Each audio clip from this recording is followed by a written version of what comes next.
Olé olé, salut les amis. Voilà du tabac.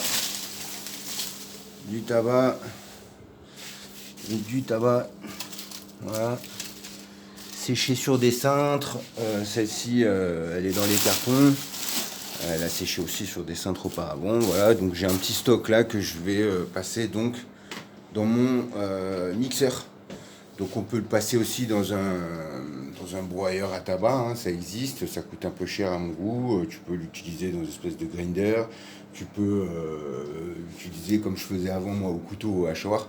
Maintenant j'ai trouvé cette technique de blender et je trouve ça plutôt pas mal du tout. Je vais dans la suite de cette vidéo vous parler à la fin, pour ceux qui me suivent, vous donner deux trois petites nouvelles de la chaîne, deux trois petits changements en fait, adaptations on va dire.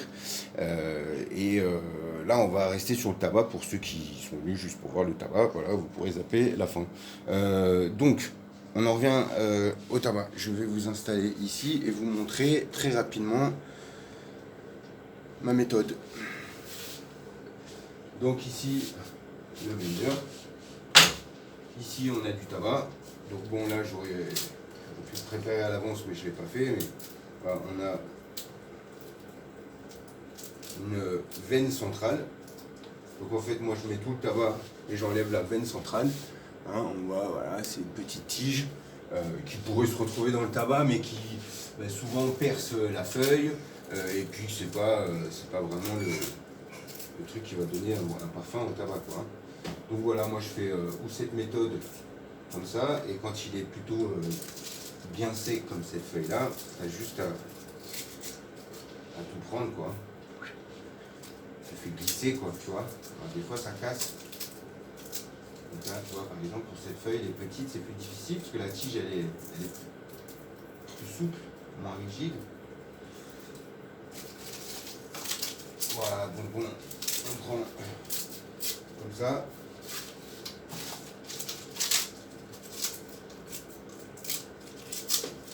Et tu remplis un peu, donc je pourrais remplir plus, mais je vais vous la faire courte. J'aurais dû préparer un peu plus à l'avance. Voilà, je prends des feuilles n'importe quoi, hein. Là tu vois, une toute petite, la tige elle est tellement fine que j'en ai juste la fin, quoi, le plus large. Voilà, disons tout ça. Je ferme.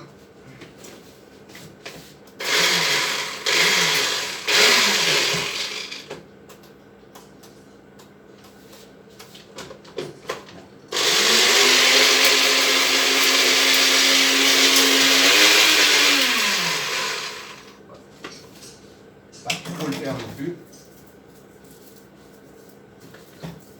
Ouais, c'est bien. J'ai mes boîtes à tabac ici.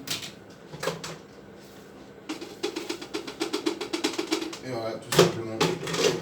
Et je fais ça pour le tout. Et voilà, et j'ai mon tabac au fond, comme ceci. Alors, moi, je me mets dans une boîte comme ça, du tabac que je vais fumer tout de suite. Et puis, si j'ai besoin, je le rebroie un petit peu et je le passe un peu au ciseau au moment où je fais ma cigarette. Et sinon, il faut le mettre dans des pots fermés.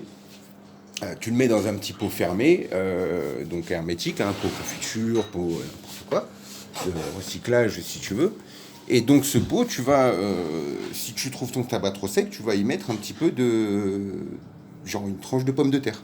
Et tu vas pouvoir réhumidifier un petit peu ton tabac. Donc il faut savoir qu'il a une hygrométrie très facile à gérer. C'est-à-dire que là, moi, il a l'air un peu... tu vois, je vais enlever une feuille du cintre. Il est croustillant, on va dire, tu vois. Mais elle s'effrite pas, tu vois. Donc ça, c'est le top. Tu peux la reformer, tu vois, la rouvrir. Elle s'effrite pas.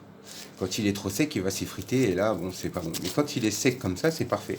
Tu le remets en pot, ça va rehumidifier un peu le fait de l'avoir haché.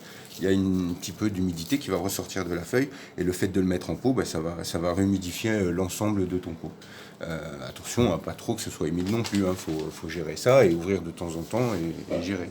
Mais la pomme de terre, moi je le fais jamais parce que c'est vraiment, mais c'est dans le cas où vraiment ton truc c'est de la chips, quoi. Essaye de remettre une tranche de pomme de terre, voire deux, ou une tranche de citron, une tranche de carotte, tu vois, un truc comme ça, et tu humidifies un peu ton pot. Voilà, je crois que sur le tabac, c'était vraiment simple. Je voulais vraiment vous expliquer et vous montrer, parce que je vous avais promis cette phase-là. Je pense que je ferai une vidéo en 2020, donc cette année, sur l'ensemble de faire son tabac, quoi, du début jusqu'à la fin. J'essaierai de faire une vidéo, ça dure un peu plus longtemps, voilà. Au moins, vous aurez tous les éléments.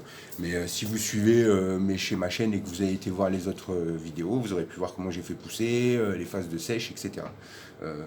Voilà, voilà. Qu'est-ce que je peux vous dire? Ben, sinon, pour les projets de la chaîne. Alors là, les gars, je vais vous parler juste de deux, trois petites choses. C'est que finalement, il y a eu des changements dans mes projets. Je pars pour rénover un corps de ferme, donc juste à côté, qui va faire 100 mètres carrés habitables. Donc je vais tourner un petit peu ma chaîne vers ça, et on va voir la rénovation. Donc je ferai une présentation de maintenant en chantier, début du chantier, quoi. Et je vous présenterai un peu le projet que j'ai sur ce corps de ferme et ce que je compte y faire. Et voilà, j'essaierai de faire un petit vidéo sur chaque sujet important de la rénovation de ce corps de ferme, de savoir qu'on va faire de A à Z. Il n'y a pas de salle de bain, on va faire l'électricité, le plancher, les dalles, tout. Voilà, tout. Ça va être sympa à suivre. Élevage de mes volailles, rapidos, je continuerai à vous suivre. Pour ceux qui sont intéressés de savoir la canne où ça en est, on est à 35 jours de couvaison et on n'a toujours pas de caneton, quoi. Donc on a peur qu'elle a quand même rejeté 2, 3 œufs, quoi, mais un par un comme ça. Donc on espère que c'était des œufs qui n'étaient pas fécondés, quoi. Donc on espère qu'elle gère ça, mais on ne sait pas trop. Donc à suivre. J'ai pas encore fait la vidéo sur ce sujet-là parce que je connais pas la suite. Mais ça devrait se passer là dans les jours qui suivent, on espère. Sinon c'est qu'il n'y a rien et qu'ils sont tous morts dans les œufs. Sinon, qu'est-ce que je vais faire sur cette chaîne aussi, c'est parler un petit peu de mes fruitiers, parce que c'est quelque chose qui me passionne, donc mes arbres fruitiers, plantation, bouture, greffage, voilà, je vous ferai un petit peu suivre rapidement, parce que bon, je vais en parler à la fin, mais les jardinages, un petit peu bien sûr, puisque aussi ça fait partie de notre quotidien. Un sujet important et je pense intéressant qui va être à suivre aussi sur la rénovation de ce lieu, c'est que je vais faire une phytoépuration. Donc des toilettes sèches, etc. Bon, tout ce truc-là, tout le monde connaît, tu trouves ça. Par contre, la phytoépuration, je vais faire un truc de A à Z et j'essaierai de moi-même, quoi, et j'essaierai de vous montrer un peu mon retour d'expérience. Justement, en parlant de retour d'expérience, je veux faire un petit rappel sur ma chaîne, parce que je voudrais rappeler que c'est une chaîne expérimentale. C'est-à-dire qu'il n'y a rien de professionnel, il y a plein de chaînes de pros, machin le carreleur, l'autre ébéniste, l'autre maçon, et tu vois, maçon 47, du 47, que je suis, enfin il y en a plein que moi je me base sur leur truc, c'est des pros, et les mecs ils expliquent comment faire, et ils montrent en détail, ils font des vidéos très... Voilà, pas des one-shots comme moi je fais, c'est travailler, il y a des montages derrière, etc. Et je les félicite d'ailleurs. Mais moi, ma chaîne, c'est pas ça. Moi, c'est plutôt un vlog. Je te fais un retour d'expérience sur ce que je vis. Je crois qu'on appelle ça un vlog, mais c'est un peu un vlog. C'est-à-dire que je te fais un petit one-shot, je te montre ce que je fais, et puis voilà, quoi. Donc c'est un partage d'expérience. Voilà. Je voulais rappeler ce point important pour moi, parce que je veux pas que les gens y croient que je suis un pro et que j'essaye d'expliquer aux gens comment faire. Voilà, moi, je montre comment moi j'ai fait après ma réflexion et après avoir pompé sur plein de pros. Voilà. Je vous dis à plus dans le bus et à bientôt pour des news. Et bon, si je fais très peu de vidéos aussi, c'est que j'ai très mal au dos et j'ai vraiment des problèmes de dos depuis un mois. Donc bon, j'espère que je reprends la santé très vite et qu'on se revoit plus fréquemment. À bientôt.